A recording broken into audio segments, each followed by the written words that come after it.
All right, greetings everybody. What's going on? This your girl Tiffany here live in effect. So thank you guys for tuning in. And if you have subscribed to my channel, shout out to the new subscribers. And also thank everybody for sharing my channel, my video contents, and all that great stuff. So today, I normally, although this is Women History Month, right? But today I decided to do a topic by Walter Rodney because he was born on this day, March the 23rd of 1942. And he passed away in 1980 on June 13th. He was assassinated. So we're going to be looking at his autobiography and his works. And as a matter of fact, I have one of his books right here, which is How Europe Underdeveloped Africa. So if you guys never got this book, I recommend that you guys get it. So far, I've read the first chapter of this book. I'm gonna be very honest, but so far this book is very informative. Seemed like this man was more than just an activist. He was more like a historian as well. So he was Guyanese, all right. And one of these days, I'm gonna do more about the Guyanese people, the people in Guyana, which is a part of South America. And I'm gonna talk more about their history and etc. But yeah, this brother is Guyanese. He was an activist and he did a lot of historical work or anthropological work and all that great stuff.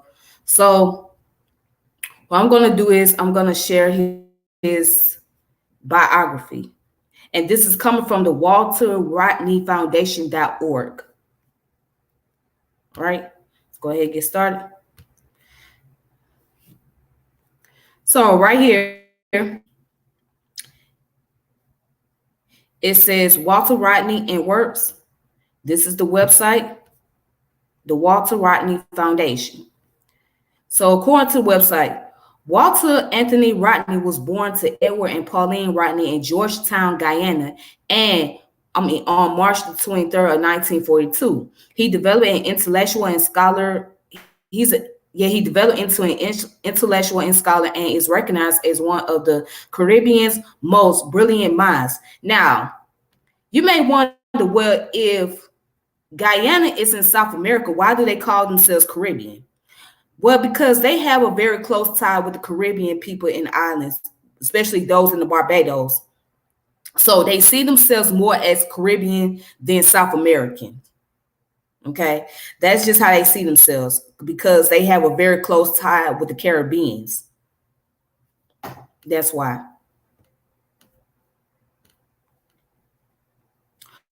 All right, so it's Rodney's academic work record is filled with awards, open scholarship, and honors. He attended Queens College, the top male high school in Guyana, and in 1960 graduated first in his class, winning an open scholarship to University of the West Indies. He pursued his undergraduate studies at the University of West Indies Mona campus in Jamaica, where he graduated with first class honors in history in 1963. Rodney then attended to the School of Oriental and African Studies in London, where at the age of 24, he received his PhD with honors in African history. Rodney's thesis, A History of the Upper Guinea Coast, was published by Oxford University Press in 1970. And I have that information available. Rodney combined his scholarship with activism and became a voice for the underrepresented and disenfranchised. This distinguished him from his academic colleagues. His interest in the struggles of the working class began at a young age with an introduction to politics by his father, and continued with his involvement in debating and study groups throughout his student years. His PhD thesis illustrated his duality as an intellectual and activist as he challenged the prevailing assumption about African history and put forth his own ideas and models for analyzing the history of oppressed peoples. Influenced by the Black Power movement in the United States, Third World revolutionaries, and Marxist theory, Rodney began to actively challenge the status quo. So it says in 1968, while a UWI professor in Jamaica, he joined others to object to the social, economic, and political direction of the government.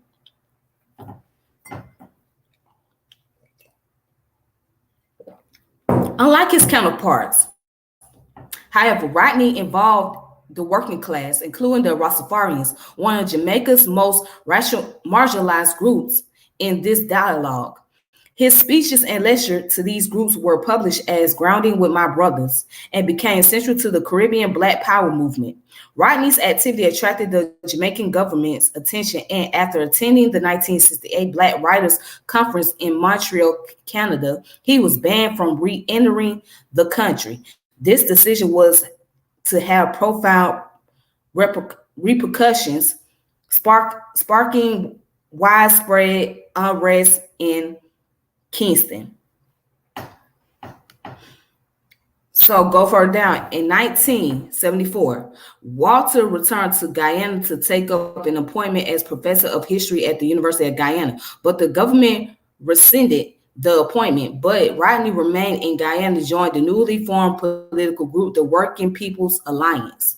Between 1974 and 1979, he emerged as the leading figure in the resistance movement against the increasingly authoritarian PNC government. He gave public and private talks all over the country that served to engender a new political consciousness in the country. During this period, he developed his ideas on the self-emancipation of the working people, people's power, and multiracial democracy. As the WPA gained popularity and momentum, the PNC began a campaign of harassment, including police raids, house searches, and beatings.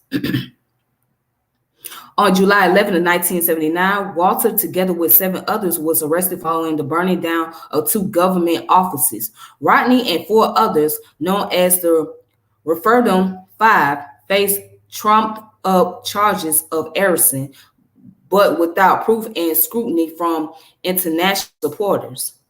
The government was forced to drop these charges.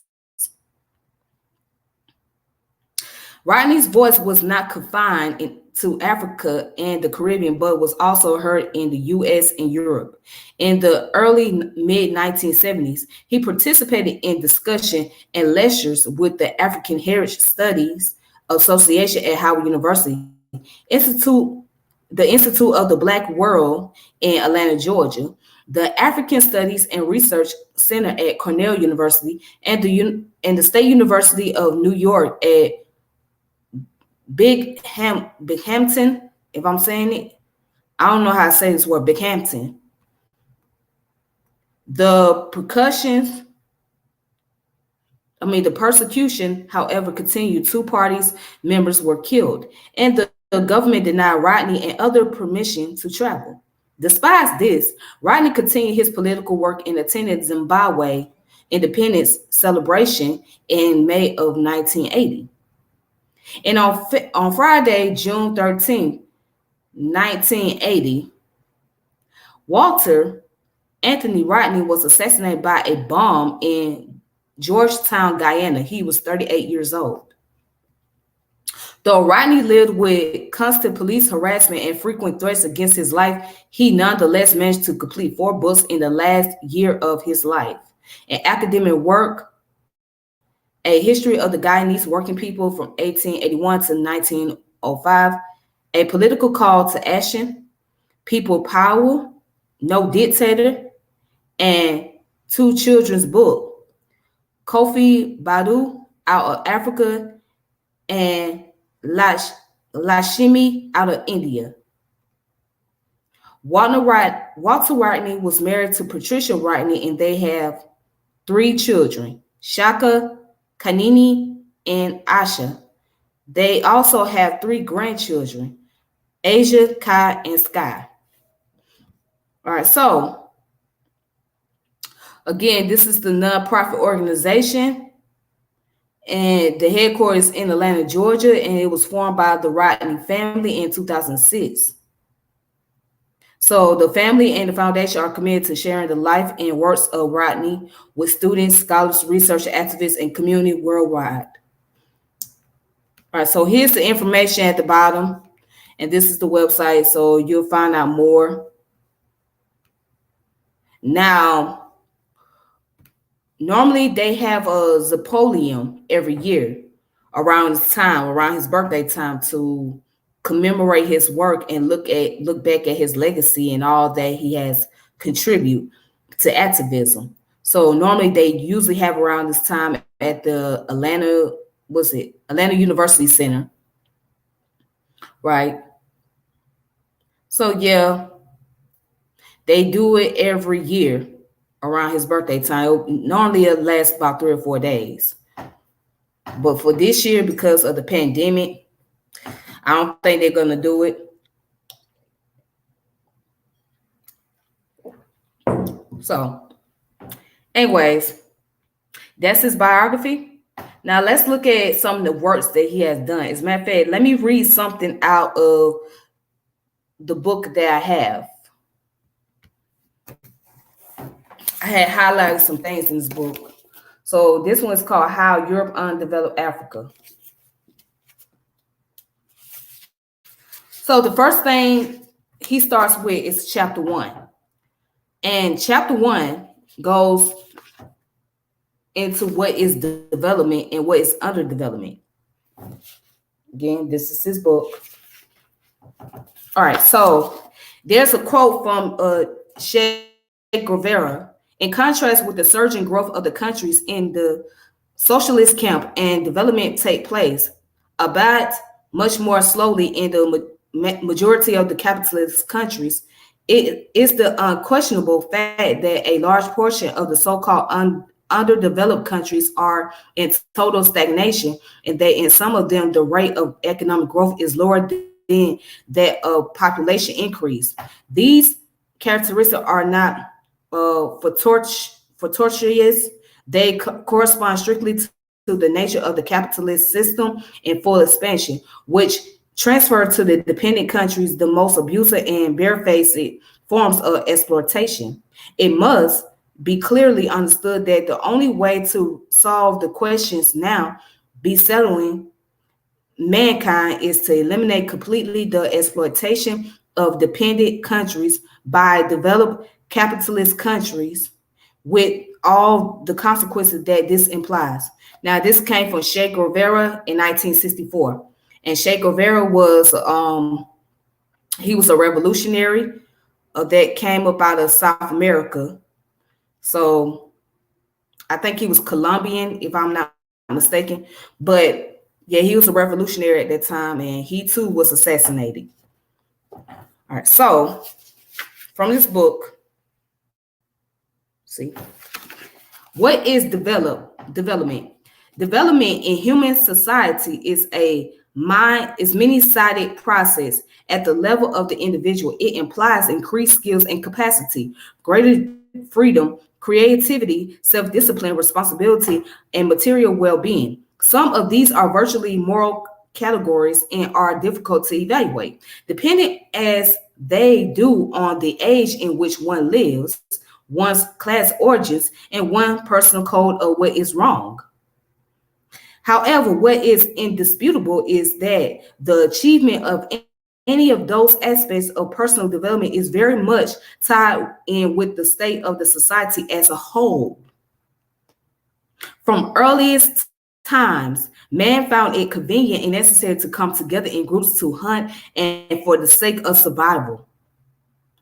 The relations which develop within any given social group are crucial to an understanding of the society as a whole. Freedom, responsibility, skills have real meaning only in terms of the relations of men in society. Now, that's the definition of development. Did he give a great definition? Absolutely.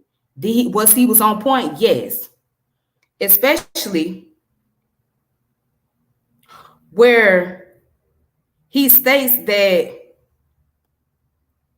from the earliest time, Man found it convenient and necessary to come together in groups to hunt and for the sake of survival. And he also spoke the relations which develop within any given social group are crucial to an understanding of, of the society as a whole. So, in order to have a development, right, what do you have to start off with? What's the most important thing that you must start off with when it comes to developing a country? Social groups. This goes back to the concept of sociocentric, meaning that groups of people that are like-minded. And from sociocentric, you create the ethnocentric. Ethnocentric is centered around cultural ideologies and principles. So basically, you need ecology. Ecology deals with the relationship between organisms and their environment. Now, social ecology deals with the relationship between humans and their environment, the social relationship. So you must have the concept of ecology coming into place. Without that, then you would not have no development. You got to have philosophy. If you don't have philosophy, there will be no development. And you definitely need psychology. Without psychology, you won't have any form of type of development. All this intertwines together. But let's continue. Of course, each social group comes into contact with each other. The relations between individuals in any two societies are regulated by the form of two societies. Let me read that again. Of course, each social group comes into contact with each other's. The relationships between individuals in any two societies are regulated by the form of two societies. So I mean two separate groups that come from different society, they come together and function as one. Now let me continue. It says their respective political structures are important because the ruling elements within each group are the ones that begin to have dialogue, trade, or fight, as the case may be. At the level of social groups, therefore, development implies an increase in capacity to regulate both internal and external relationships. Much of human history has been a fight for survival against natural hazards and against real and imagined human enemies. Development in the past has always meant the increase in the ability to guard the independence of the social group and indeed to infringe upon the freedom of others. Excuse me. Something that often came about in respect of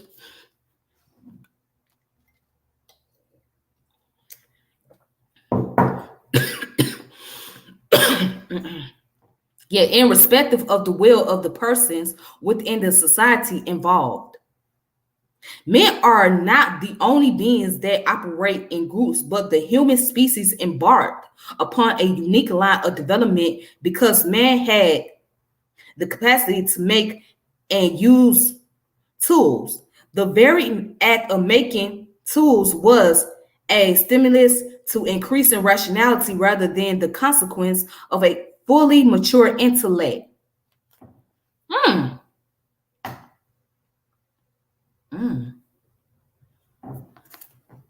In historical terms, man the worker was every bit as important as man the thinker. In historical terms, man, the worker, was every bit as important as man, the thinker. So those two needed to come together to function, to bring about the development.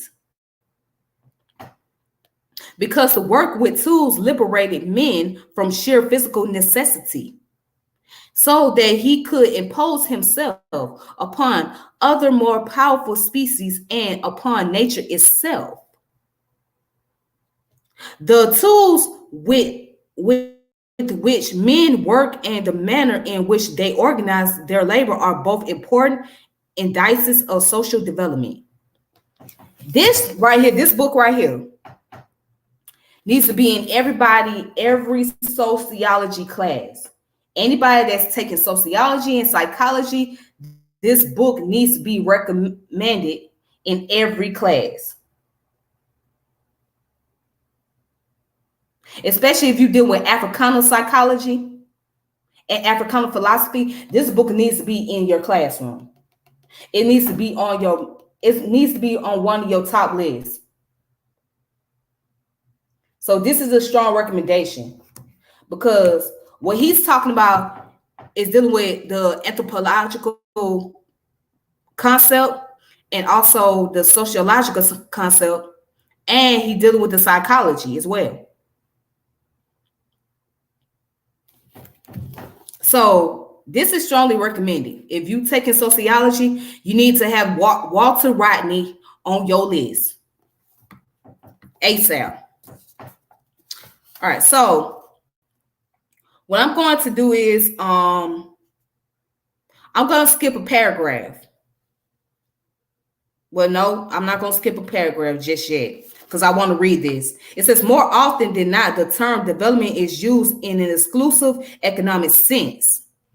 The justification being that the type of economic is itself an index of other social features. What then is economic development? A society develops economically as its members increase jointly their capacity for dealing with the environment. This capacity for dealing with the environment is dependent on the extent to which they understand the laws of nature, which is science. On the extent to which they put their understanding into practice by devising tools, technology, and on the manner in which work is organized. Taking a long-term view, it can be said that there has been constant economic development within human society since the origins of man. Because man has multiplied enormously his capacity to win a living from nature. The magnitude of man's achievement is best understood by reflecting on the early history of human society and noting the following. First, the progress from crude stones, tools, to the use of metals. Secondly, the changeover from hunting and gathering wild fruit to the domestication of animals and the growing of food crops. And thirdly, the improvement in organization of work from being an individualistic activity towards being an activity which assumes a social character through the participation of many. And it says every people have shown a capacity for independently increasing their ability to live a more satisfactory life through exploiting the resources of nature. Every continent independently participated in the early epochs of the extension of man's control over his environment, which means in effect that every continent can point to a period of economic development. Africa, being the original home of man, was obviously a major participant in the process in which human groups display an ever-increasing capacity to extract a living from the natural environment. Indeed, early period, Africa was the focus of the physical development of man as such as distinct from other living beings. Development was universal because of the condition leading to economic expansion were universal. Everywhere, man was faced with the task of survival by meeting fundamental material needs, and better tools were a consequence of the interplay between human beings and nature as part of the struggle for survival. Of course, human history is not a record of advances and nothing else. And I'm going to start right there. And that's the first chapter, or the first section of the chapter. Now let's see what he talks about for underdevelopment. And then we're going to go on to the next thing. Now, the question is, what is underdevelopment? Check it out. Having discussed development, it is easier to comprehend the concept of underdevelopment. Obviously, underdevelopment is not absence of development, because every people have developed in one way or another, or to a greater or lesser extent. Underdevelopment makes sense only as a means of comparing levels of development. It is very much tied to the fact that human social development has been uneven, and from a strictly economic viewpoint, some human groups have advanced further by producing more and becoming more wealthy.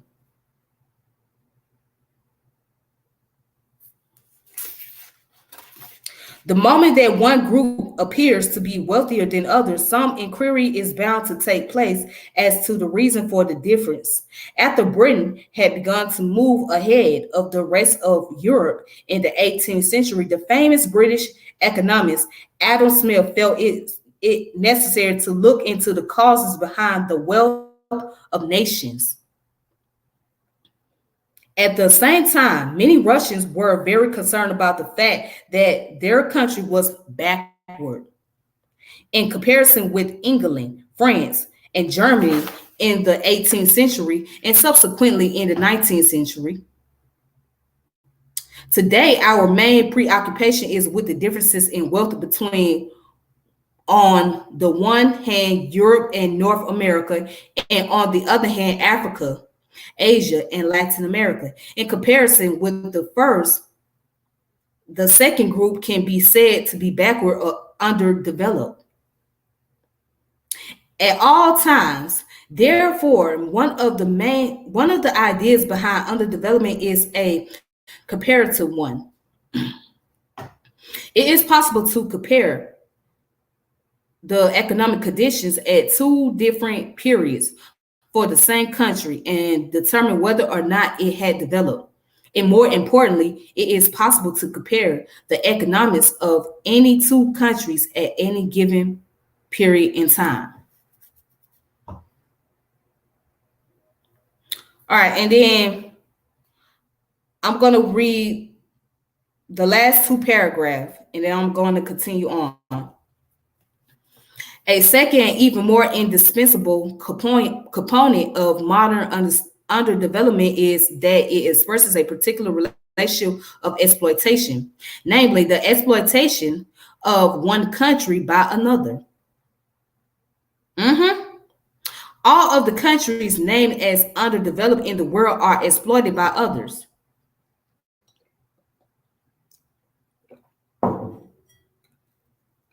And the underdevelopment with which the world is now preoccupied is a product of capitalist, imperialist, and colonialist exploitation. Africa and Asian societies were developing independently until they were taken over, directly or indirectly, by the capitalist powers. When that happened, exploitation increased and the export of surplus ensued, depriving the societies of the benefit of their natural resources and labor. That is an integral part of underdevelopment in the contemporary sense.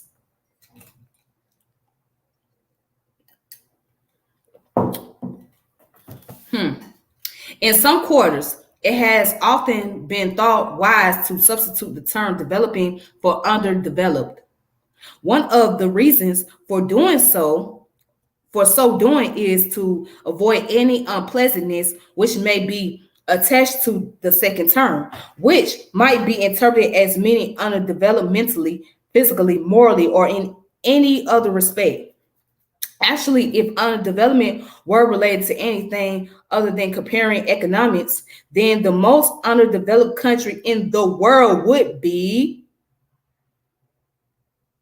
the United States of America, which practices external oppression on a massive scale, while internally there is a blend of exploitation, brutality, and psychiatric disorder. However, on the economic level, it is best to remain with the word underdevelopment rather than developing, because the latter creates the impression that all the countries of Africa, Asia, and Latin America are escaping from a state of economic backwardness relative to the industrial nations of the world, and that they are emancipating themselves from the relationship of exploitation. That is certainly not true. And many underdeveloped countries in Africa and elsewhere are becoming more undeveloped in comparison with the world's great powers, because their exploitation by the metropoles is being intensified in new ways. All right, let's stop right there before I go on any further.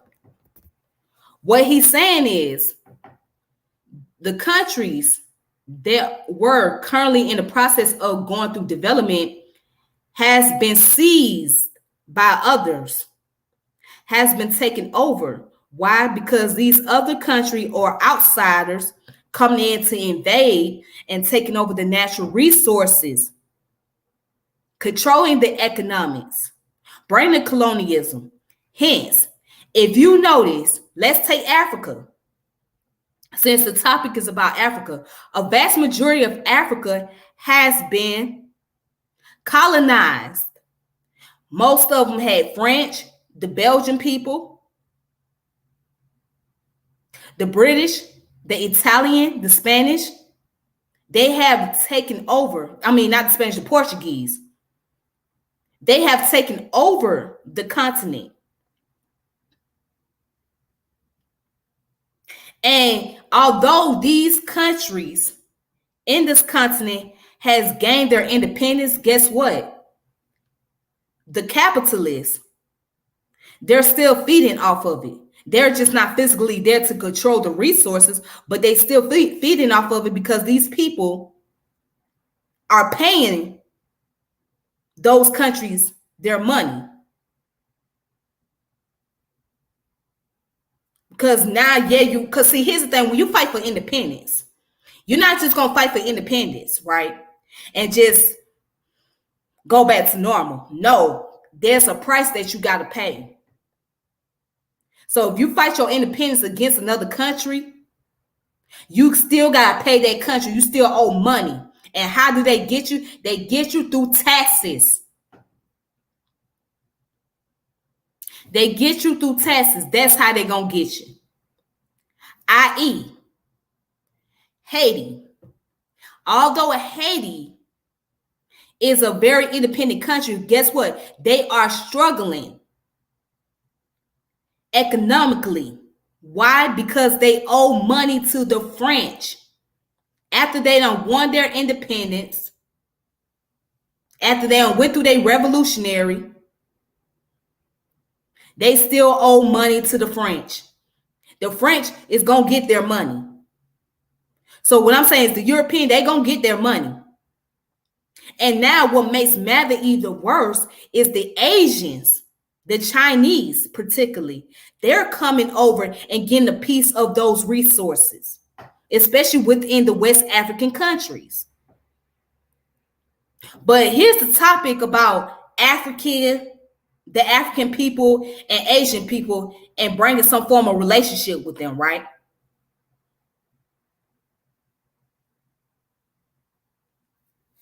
Well, it's hard to do that.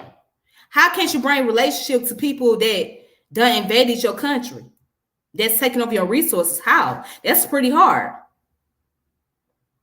And then in America, they're taking over resources in your community. They're reaping the benefit the most. The Asian people.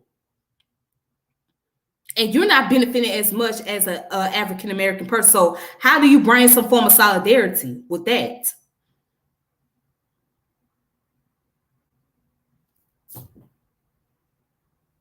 I mean, that's something to really think about. How can't you bring solidarity when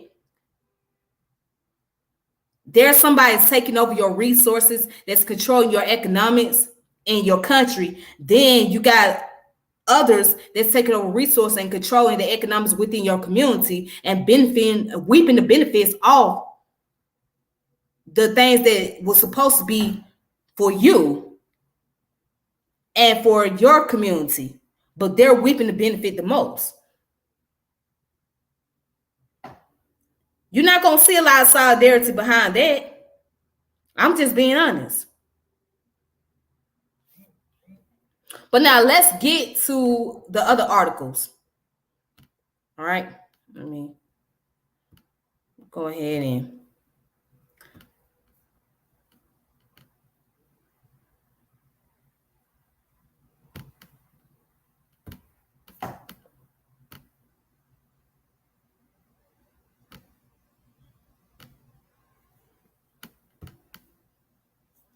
all right, so right here, I'm on the Cambridge University Press. African slavery and other forms of social oppression on the Upper Guinea coast in the context of the Atlantic slave trade. This was written in 1966 by Walter Rodney under the Journal of African History.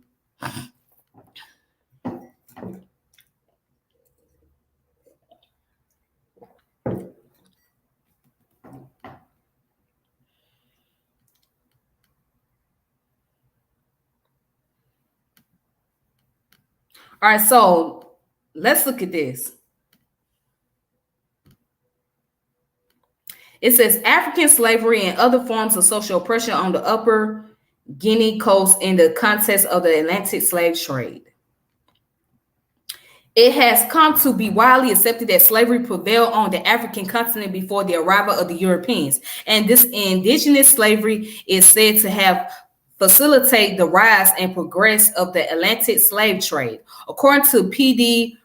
Richon, from the earliest days of the trade, the majority of the Negroes were living in a state of servitude, and the native chiefs did not have far to seek for the human merchandise. Daniel Mannix, in one of the most recent accounts of the Atlantic slave trade, contends that many of the Negroes transported to America had been slaves in Africa, born to captivity. Slave in Africa was an ancient and widespread institution, but it was especially prevalent in the Sudan. In the opinion of J.D. Fage, the presence of a slave class among the coastal peoples meant that there was already a class of human beings who could be sold to Europeans if they were an incentive to do so. So the coastal merchants began by selling the domestic slaves in their own tribes. The main purpose of this brief study is to test these generalizations with evidence taken from the Upper Guinea coast, the region between Gambia and Cape Mount. Not only did the Upper Guinea coast have a lengthy association with the Atlantic slave trade, beginning in the 1460s and extended over 4 centuries, but it is also a very useful exemplar as far as the present problem is concerned. Because the so-called African slavery was known to be widespread in this region during the colonial period, and emancipation was eventually brought about by the intervention of the metropolitan powers involved. Sometimes what obtained was a quasi-feudal exploitation of labor by a ruling elite who received the greater portion of the harvest. More often than not, however, the domestic slaves, as they had been categorized, were members of their master's household. They could not be sold except for serious offenses. They had their own plots of land and or rights to a portion of the fruits of their labor. They could marry, their children had rights of inheritance, and if born of one free parent, often acquire a new status. Such individuals could rise to a position of great trust, including that of chief. All right, so then it goes on to say, quite obviously, R.S. Rattray's well-known description of the Ashanti slave, which is cited in most discussion on this subject, is fully capable to the Upper Guinea coast. Rattray was primarily concerned with the slave child, Ondinko Ba, whose privileges were quite different from those of his parents and foreparents. On the Upper Guinea coast, too, the servants born in the household were distinguished from the individuals who were recruited from captives of war or from those privileged and not redeemed. These latter were vulnerable to sale, being exchanged for goods, as well as serving as currency in a number of transactions, such as marriage payments.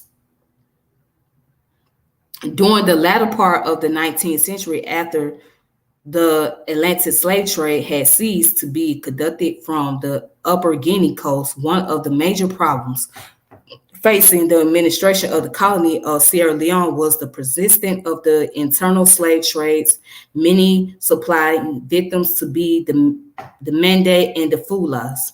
Thus, an examination of the society of the Upper Guinea coast at a relatively recent date does reveal the presence of a category of slaves, as well as a agricultural serfdom and personal service, which are represented here as form of social oppression, though in many cases the oppression was extremely attenuated. In seeking the roots of indigenous slavery and serfdom of the Upper Guinea coast, and in attempting to juxtapose these phenomena with the Atlantic slave trade, one is struck by the absence of references to local African slavery in the 16th or even the 17th century, when such evidence could reasonably be construed to mean that the institution preceded the event of the Atlantic slave trade. Sometimes the word preceding the event of the Atlantic. Hold on. Sometimes the word slave was indeed used, but so loosely as to apply to all the common people. For instance, the Jesuit Alonso de Sandoval reported that when he was in Cartagena in the early 17th century, a priest who came over a slave ship told him that all the talk about the injustice of slavery was nonsense because all the Negro were slaves of absolute kings. Sandoval then went on to pinpoint the king of Kasanga on the river, Casamanes, as one such absolute monarch whose subjects were his slaves. In this arbitrary and figurative sense, the word slave is equally applicable not only to the common people of Europe at that time, but also to the proletariat,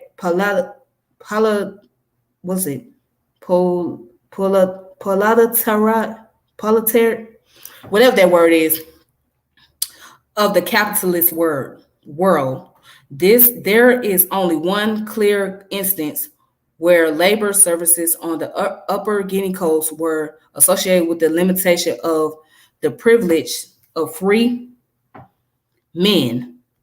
So I'm going to continue. It says, in Sierra Leone, at the beginning of the 17th century, when a subject was in danger in one kingdom, he could flee to the court of another king and place himself at the mercy of the latter.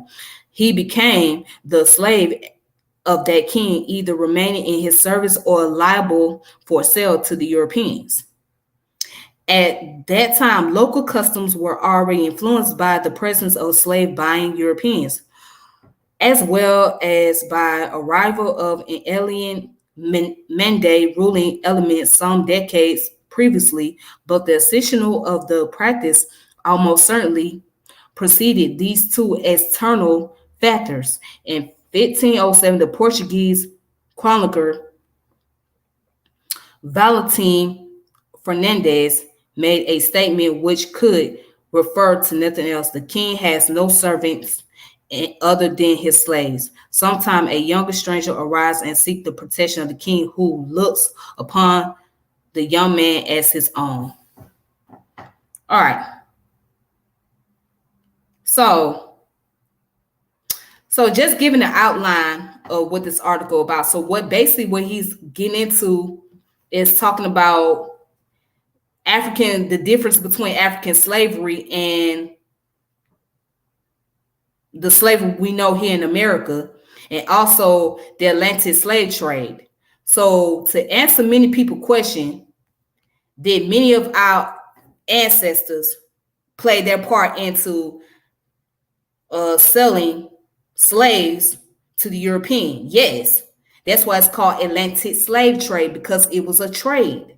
So they traded over those who were captives, those who was fugitives, those who were from other tribes, to the Europeans for resources. Even those who were in the lower class rank, they would trade them over. Okay? That's what they did. All right, so y'all gotta remember, at that time period, it wasn't no concept of race. We talking about during the 1500s. All right?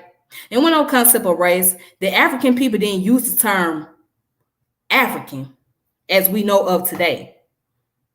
They went by tribes. They went by villages where they come from. Okay? So they went by their ethnic group. That's what they went by. So they didn't see themselves as one.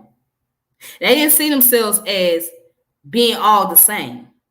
If you didn't come from that tribe, if you did not come from that village, then you was a foreigner. Then you was a fugitive.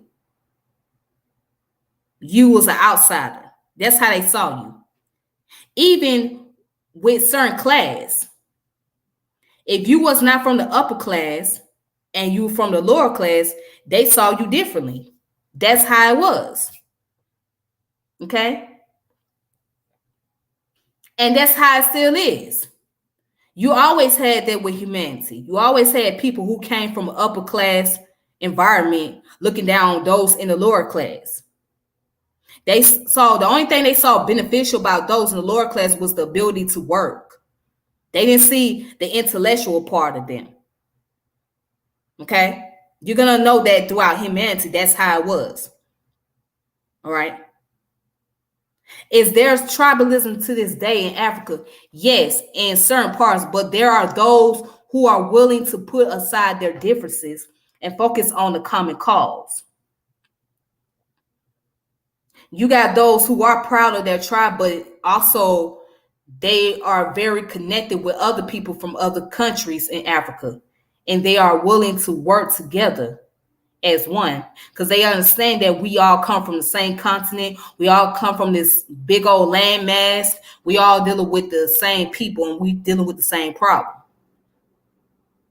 So in this generation of young people that are African descent, they're not going around here bragging about how they Fulani and Yoruba and all that stuff. They don't do a lot of that. I mean, they'll talk about it, but they're more so focusing on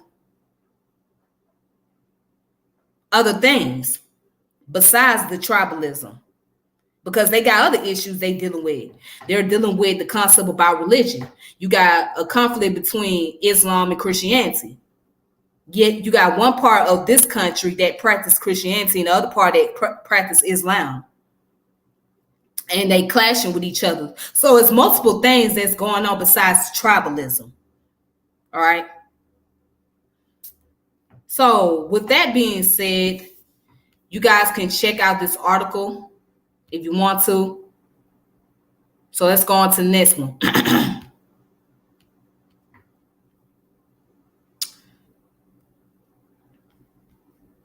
So let's look at West Africa and the Atlantic slave trade.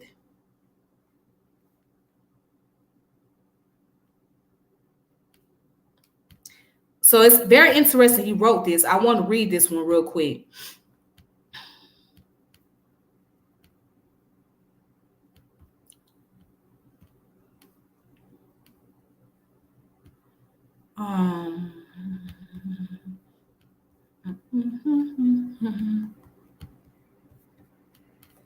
Alrighty. So this one, I got it from a website called cora.matrix.msu.edu.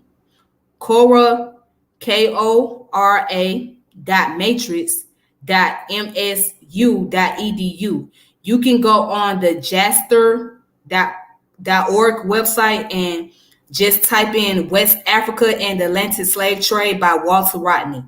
Okay, or you can just put it in the search engine. And so this came from the Africa Research Group. All right. Now this is what he researching. I don't know I'm not sure what year it came out. I'm assuming it came out probably around the 70s.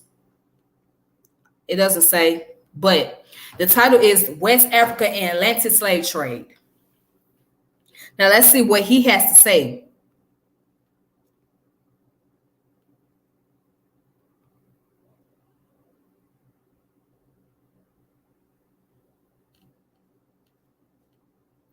It said, it must always be remembered that the African and the Atlantic slave trade was an event in the world history involving 3 continents, Europe, Africa, and America. The people who set out to seek slaves were Europeans coming from every country between Sweden in the north and Portugal in the south. The Portuguese arrived in West Africa shortly before the middle of the 15th century. Immediately, they started seizing Africans and taking them to work as slaves in Europe, particularly in Portugal and Spain. But the most important developments took place in the 16th century when European capitalists realized that they could make enormous profits by using the labors of Africans to exploit the wealth of the Americas. As a result, Africans were taken to North America, Central America, and South America, and the Caribbean to provide slave labor in gold and silver mines and on agricultural plantation growing crops such as sugar, cotton, and tobacco. This notorious commerce in human beings lasted altogether for more than 400 years, since the Atlantic slave trade did not come to an end until the late 1870s. Yes, you read that right. Much can be said about the way that the Atlantic slave trade was organized in Europe and about the vast profits made by countries such as England and France. A lot can also be said about the terrible journey from Africa to the Americas across the Atlantic Ocean. Africans were packed like sardines on the slave ships and consequently died in great numbers. Once the Africans landed on the other side of the Atlantic, they were really in a new world full of oppression and brutality, to which they replied nobly by rebelling and revolting time and time again. However, in the study of African history, we must obviously concentrate attention on the African end of the trade. And West Africa deserved special attention because the majority of the slaves in the Americas were taken from West Africa. Let me read that again. However, in study of African history, we must obviously concentrate attention on the African end of the trade. And West Africa deserves special attention because the majority of slaves in the Americas were taken from West Africa.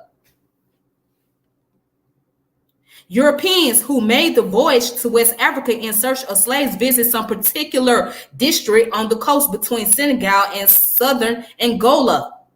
Some areas like modern Liberia and Ivory Coast were lucky because very few Europeans arrived to buy slaves.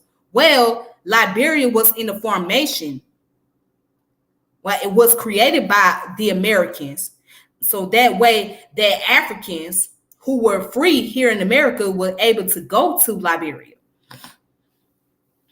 But anyways, other regions such as Eastern Nigeria and Angola were always visited by slave ships, and they supply a great number of slaves.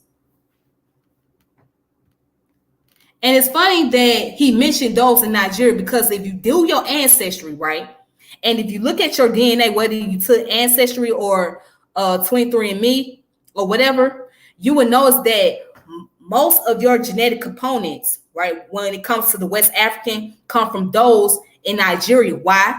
Because that's where a lot of them came from.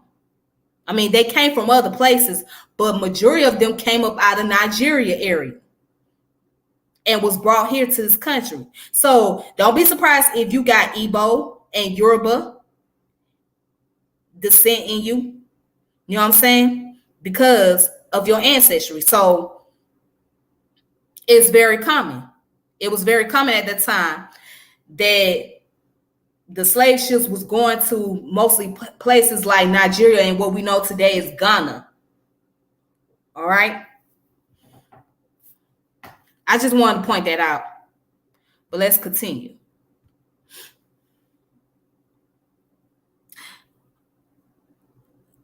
At first, the victims of the slave trade were taken from among the people living by the waterside.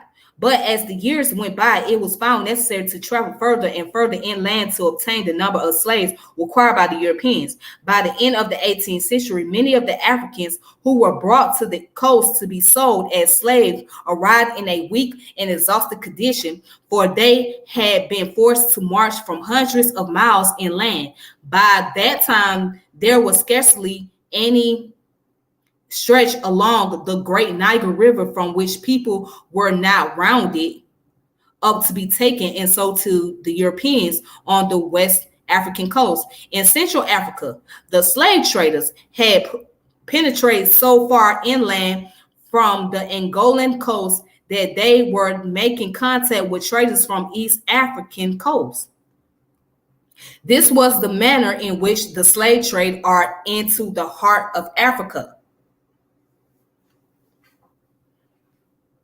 And it goes on to say, no one knows for certain how many Africans were taken from their homes to be sold as slaves, but it has been estimated that more than 15 million Africans reached the American continent and the Caribbean islands as a result of the Atlantic slave trade. Since a high percentage of people died on board the slave ships when crossing the Atlantic, the number leaving Africa were much higher than 15 million.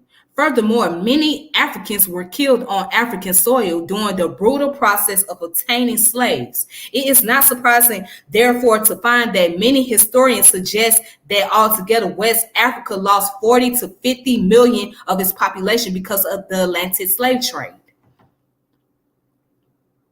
From the time of the arrival of the Europeans until 1600, about 1 million Africans were carried in slave ships. During that period, the Portuguese were the chief slave traders in West Africa. They either took Africans to Brazil, which they owned, or else they sold them to the Spanish settlers in Mexico. Hold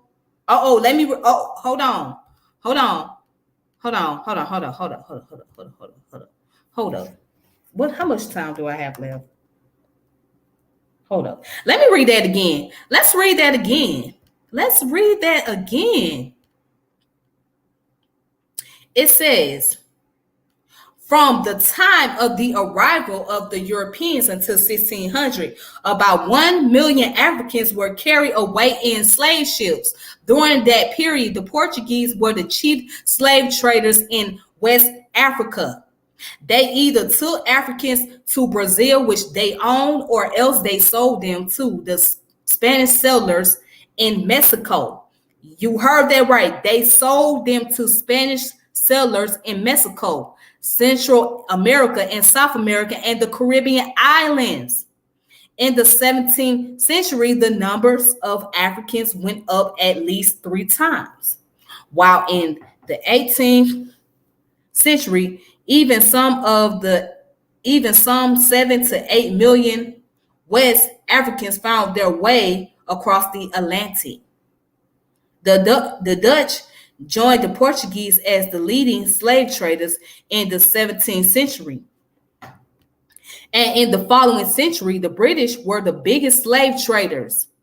By the time that the Atlantic slave trade was at its height in the 18th century, British ships were carrying more than half of the total of slaves, leaving the rest to be divided up between the Dutch, the French, the Portuguese, and the Danes.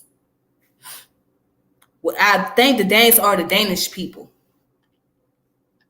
All right, and then I'm going to read these last two paragraphs.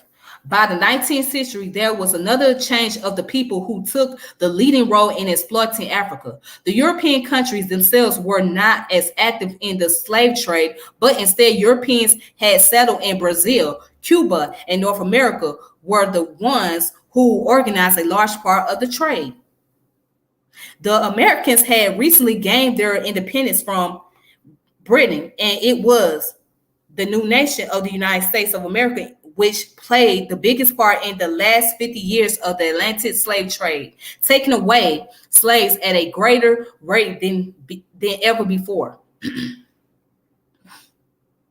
When the Atlantic slave trade began on the West African coast, it took the form of direct attacks by Europeans on African living near the shore.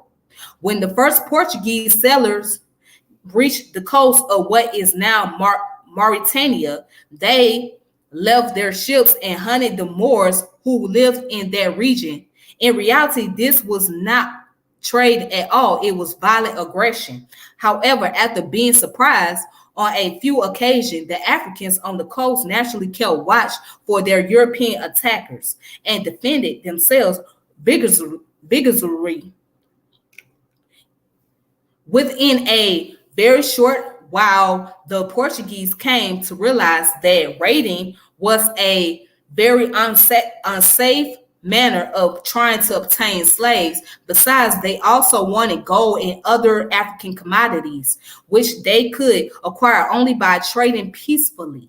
So instead of raiding, the Portuguese consider offering manufactured goods in order to encourage the Africans to exchange local products and to bring African captives to the European ships. Not only the Portuguese, but all other Europeans found that from their point of view, this was the best way to obtain goods in Africa. And it was in this way that they laid their hands on so many Africans. And I'm going to stop right there. So you guys can check out this information. It's called West Africa and the Atlantic Slave Trade by Walter Rodney. All right. So all you got to do is just put it in the search engine and it will just come up.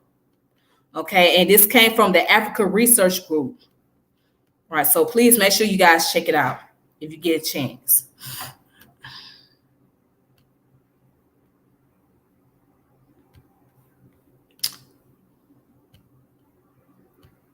Now, I got another source that I want to present.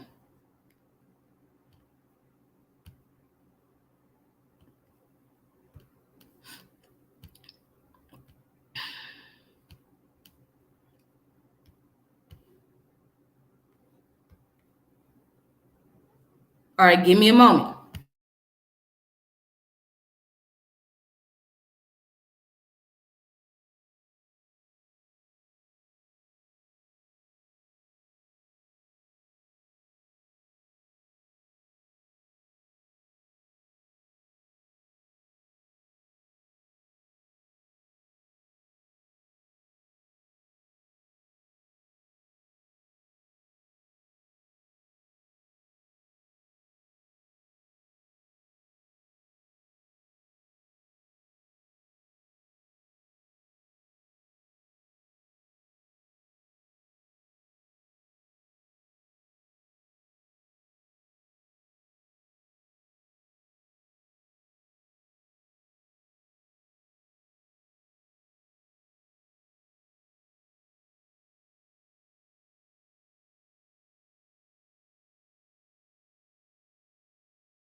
Okay, I'm back, you guys.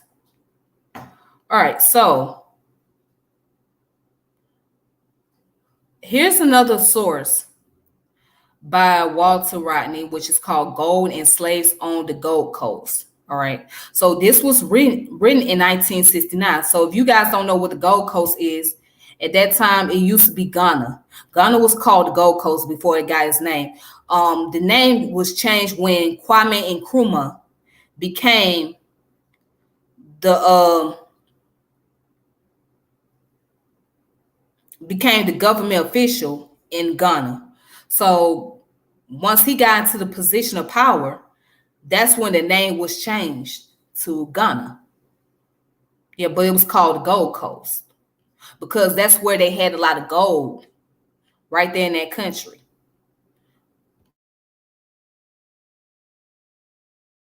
Go ahead and let's go down.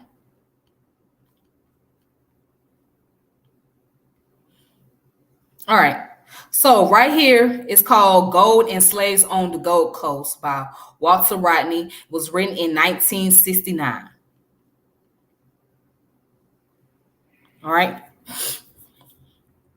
It says one of the many oddities of early Afro-European trade in West Africa was transfer of the captives from Benin to be sold to Africans on the Gold Coast through the agency of the Portuguese. There are only a few references to this phenomenon, and none give any clear idea of its scope or ramification.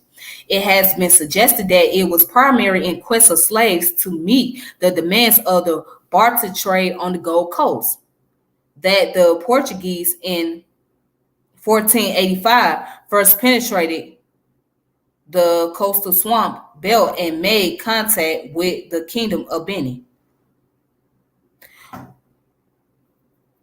They established a factory at Benin the following year, and Pacheco Pereira gave the impression that the Benin Mina trade had long been in existence. Wars in which Benin was constantly engaged provided the captives who were transported to Sao Tome, some to serve the sugar planters of that islands, and others to be re-exported. Gold Coast supplies came through Sao Tome, and this commerce apparently continued for about 4 decades into the 16th century.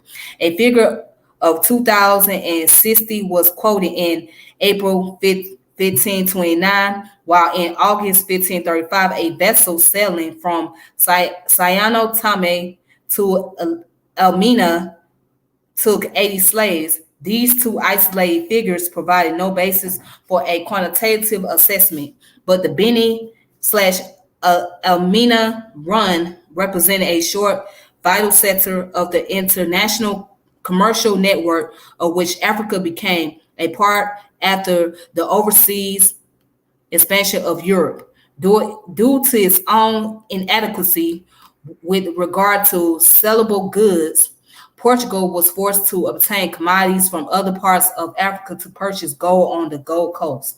Benin was particularly important because, apart from slaves, it supplies cotton cloths and beads, both of which were in great demands on the Gold Coast. It seemed extremely like the Portugal entered an existing trade between these two portions of the West African coast. A conclusion drawn by some scholars, and one that is full of pointers towards the respective evolution and specialization of the two regions. All right.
All right. So going down to, let me skip down a little bit. All right, so it says the Dutch brought cloth and beads from Benin to the Gold Coast for most of the 17th century, but there is no mention of slave imports, nor were the Dutch mindful of pressing demands for a slave upon the local rulers. In the 1634, the directors of the Dutch West India Company had to decide whether or not they should obtain Africans to labor as slaves on their Brazilian plantation, and they shortly proceeded to engage in the transatlantic slave trade. But few, if any, of the victims originated from the Gold Coast. Even the rise of sugar plantation in West Indies in the mid 17th century had no immediate effect on the Dutch transaction on the Gold Coast, where the first Dutch West India Company resigned supreme among European commercial interests after having taken Elmina and Azam from the Portuguese. Considerable numbers of vessels of several European nations sailed past to the Bight to load slaves and occasionally stop on the Gold Coast to take in a few slaves and provisions. But in 1652, when the directors of the Dutch West India Company considered opening trade to private merchants, they were prepared to allow them to traffic in slaves no closer than Cape Palmas to the west and Pabo to the east. The Danes, Swedes, and Brandenburgs also joined eagerly in the profits occurring from gold, and comprehensive Dutch report of 1659 was able to affirm that nothing but gold was significant as an import from this part of the West African coast.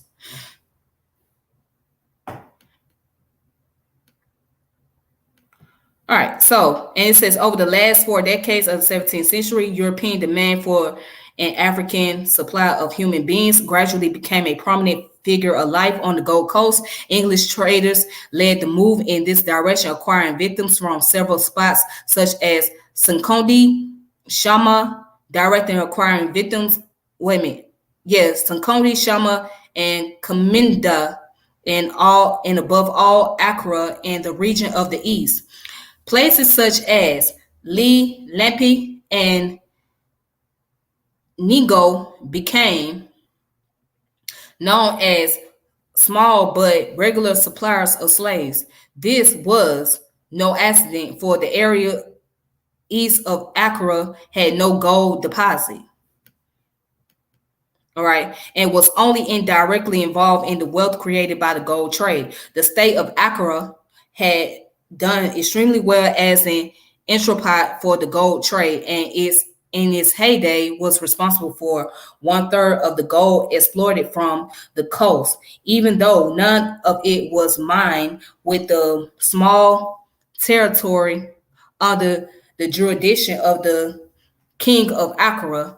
Shifting political patterns tended to isolate Accra from the rich gold hinterland, particularly after its defeat by Akamu in 1678, so that the ports of Baraku and Accra moved towards a dependence upon the Atlantic slave trade. All right, so that's the information coming from this source here, which is by Walter Rodney, Gold and Slaves on the Gold Coast. And it was published by the Historical Society of Ghana. The transaction of the Historical Society of Ghana, which is the source, that was written in 1969, volume 10. Okay.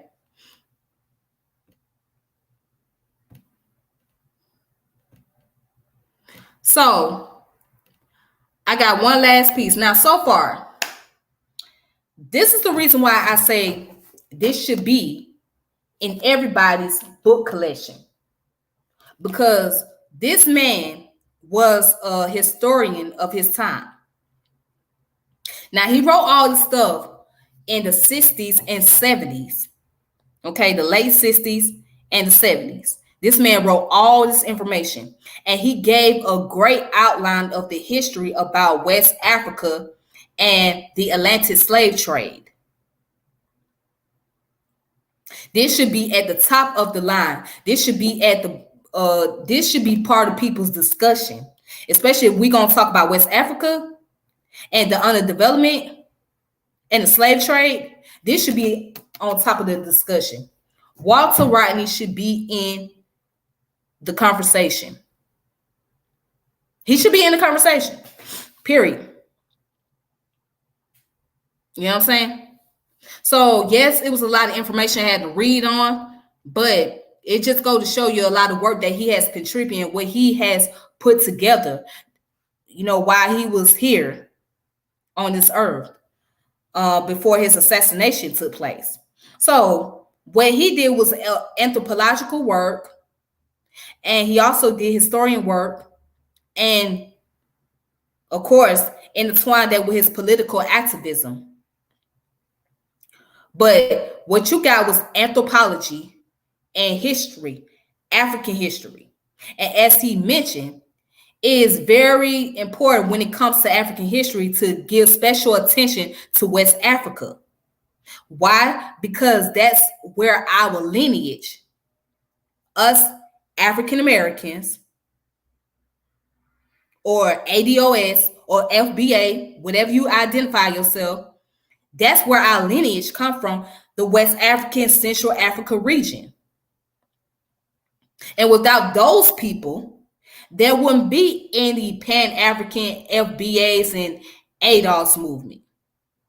Those people are the reason why you still exist.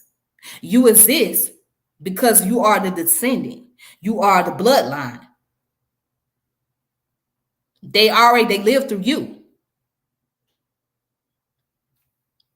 They live through you.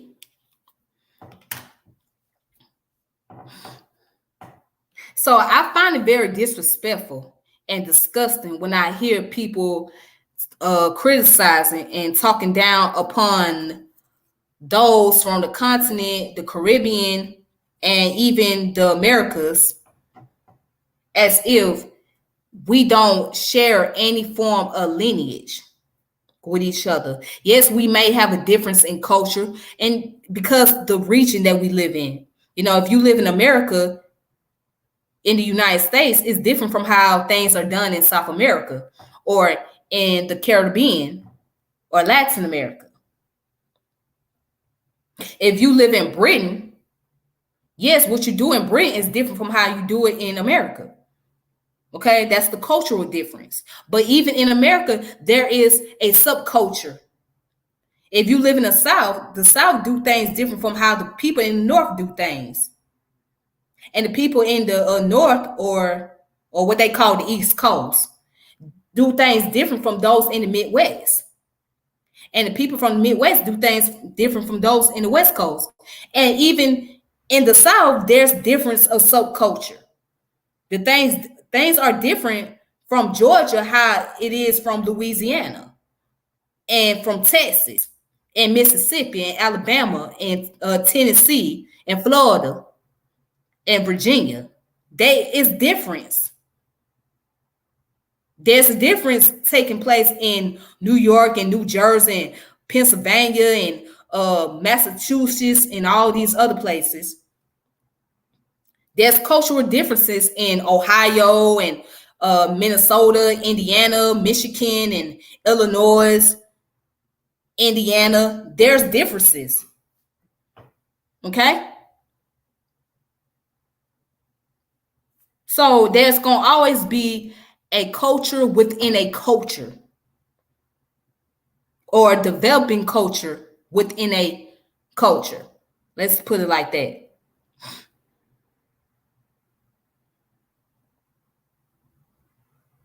All right, so anyways, let's also look at the mystery murder information. This article is quite interesting to me.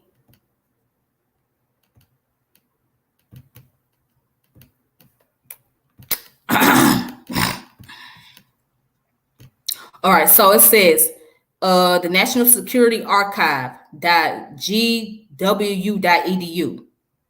So this comes from their website, and this was written on June the 13th, 2020. It says the Walter Rodney murder mystery in Guyana 40 years later. There's a lot to read on.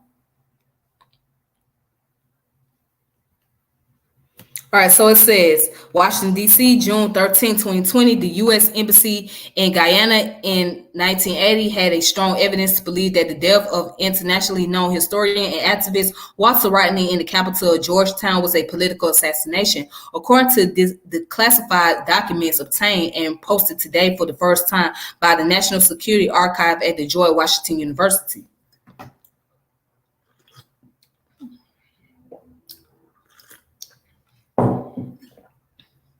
Rodney, a popular opposition figure in Guyana known as much for his sharp critiques of capitalism as his disapproval of the U.S.-backed government of Prime Minister Ford Burham, was killed when a bomb exploded in the car he was driving. The government claimed Rodney himself and his brother Donald were responsible, but the cables posted today described deepened skepticism on the part of the embassy in the face of mounting indications that the authorities had covered up evidence. All right. So it says in 2014, the president of Guyana established a commission to investigate the death. It was terminated early after a new government came to power, but the commission's report nevertheless concluded that the state authorities had been behind the operation. A source of great frustration to Rodney's family and interest observers is the fact that the full report has not yet been released. Today's posting includes the 20 declassified State Department cables and figures a subliminal biographic sketch of Rodney, as well as links related to websites.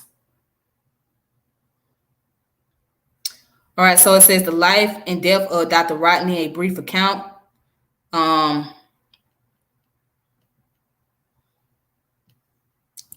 We're going to skip all that. So that's a picture of him. That's Walter Rodney. Yes, a strong black brother. He looked like a soul brother too.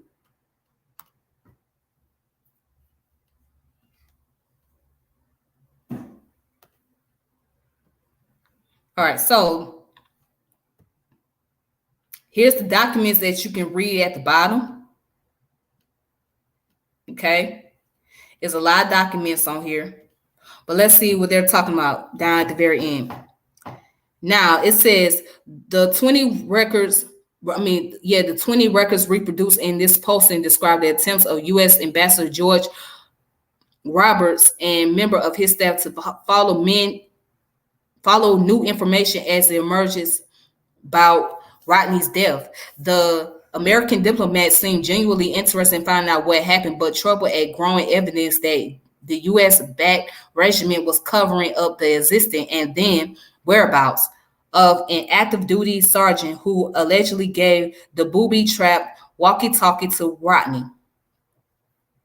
The picture looked bleaker when sources indicated that a similar military officer, Guyanese Defense Force Chief of Staff Norman Medlin, may have helped the sergeant Gregory Smith to escape the country and set him up with a shrimp fishing company. Embassy sources included articles in government control and opposition newspaper, government officials, and unnamed individuals of particular interest. Among these records are Ambassador Roberts' lengthy summary of opinions in mid-August of 1980 and the colorful account, document 18, by former Deputy Chief of Mission Doer of his interview with a shrimp fishing executive in Martinique who gave detailed information about the bombing, but in the end may only have clouded the issue further. The cables focus on Rodney's killing, but still managed to give glimpse of surrounding issues, Guyanese politics, Americans' attitudes towards Burham and his government, and the continuing strong Cold War impulses of American diplomats in the region. In one report, for example, while betraying a faint distaste for Burham, Roberts nevertheless comments that his Marxist rival Chetty Jagan was still unacceptable to us. So today is still an ongoing investigation behind Walter Rodney's murder and what happened, who was responsible for it. But I think we all got a good idea of who took a part into that. I mean, it's not no rocket science. So I think we all got a good idea as far as who was responsible for that man's murder and who played a role in it. So I personally believe that it was political. I mean, without a shadow of doubt, it was political, because the fact that he was a very outspoken and he was a historian on top of that, and he spoke against the oppression of people and spoke against capitalism. Somebody put him on silence. Somebody said, let's hit that silent button. And that was the end of it.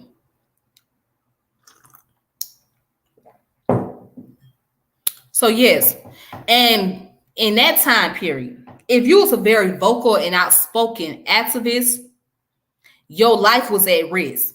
It was in danger. Especially if you was in a foreign country. If you was in a foreign country like Guyana, and you were well known, the government was going to see you as a threat. And they're going to see you as a problem. So they're like, okay, you're interfering with our system. So we got to do something about that. We got to take care of you. See, what you got to understand, with these government officials, they operate like gang organizations. It's like it's like the mafia is taking over the governments. That's how these officials operate. The same way with the United States in the 60s. That's the way they was operating, like the mafia. So they feel like if somebody who was a powerful force and who had many followers, and they were saying things that was against the code, or that was infringing on the government, or if they felt like that individual was putting the government at risk and it was a threat to the system, then they was going to do something to take them out the picture. I mean, look at what happened to Malcolm, which I don't think it was just the government involved in Malcolm's murder. Dr. King, I think it was other people involved in that too. Fred Hampton.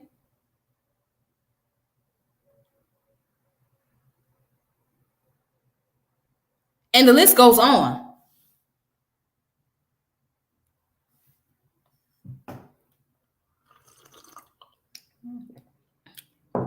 And also, you're going to have informants that is hired by the government to infiltrate the system or the organization.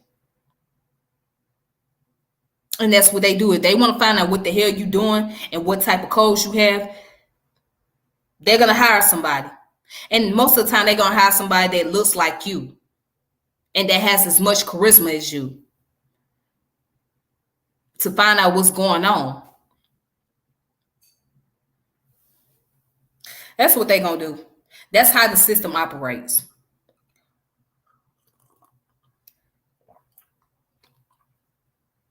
But anyways, that's all I have for today. So I have to go ahead and get my day started. But I appreciate for those of you that was watching.